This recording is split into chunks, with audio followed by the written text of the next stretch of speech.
Steps to build an oven. The first step is, what are your goals for your oven? How many times a week are you going to be firing it? How many people are you going to be feeding? And one of the biggest ones, what are you going to be using it for? Is it going to be for weekend pizza parties? Is it going to be for bread production? Are you going to be roasting turkeys in it or vegetables in it? These are all things to consider when planning your oven. Step 2, like I mentioned earlier, what are your resources available?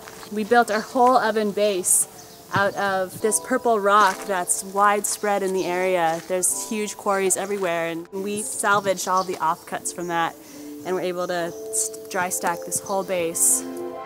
We also had offcuts of marble from the construction of the house, and that's creating a really nice workable countertop for kneading bread and laying out our pizza toppings.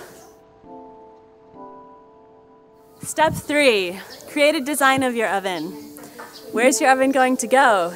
How big is it going to be? Do you have a roof to put it under? If you live in any kind of wet climate where you get lots of rain or even a lot of snow in the winter, it's advisable to cover it because your oven will last a lot longer if it's not getting hit by rain and snow.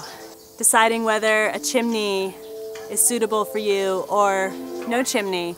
A benefit of having a chimney is you're getting the smoke up out of your face and directing it somewhere else.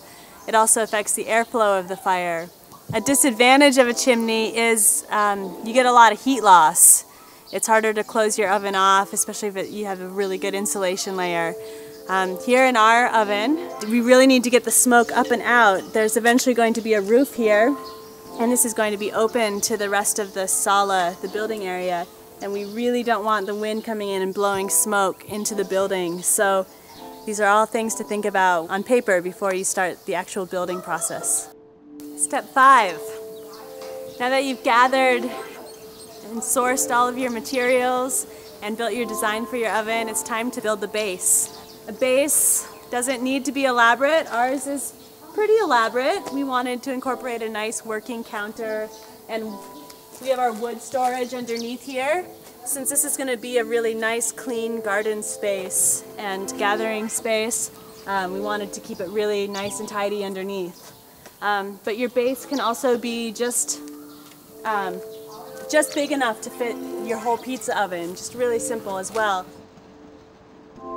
Step 6. After your base is built, it's a really good time to step back, analyze your design, ponder your details of the oven, maybe relax a little bit in the evening and have a beer. This is a pretty elaborate design, and hidden underneath that pizza oven are 4 inches of vermiculite insulation mixed with beer bottles, empty ones that have been closed off at the top. That creates a really nice insulation. And then there's sand, and then there's the fire brick that all meet up flushly with the marble countertop. That was a really challenging detail how to incorporate when we were building the base. Another detail in our oven that we spent a lot of time talking about and discussing was the arch and the chimney and how to tie those securely into the dome. So it's a really nice time just to think about all the details that are within the bigger picture design.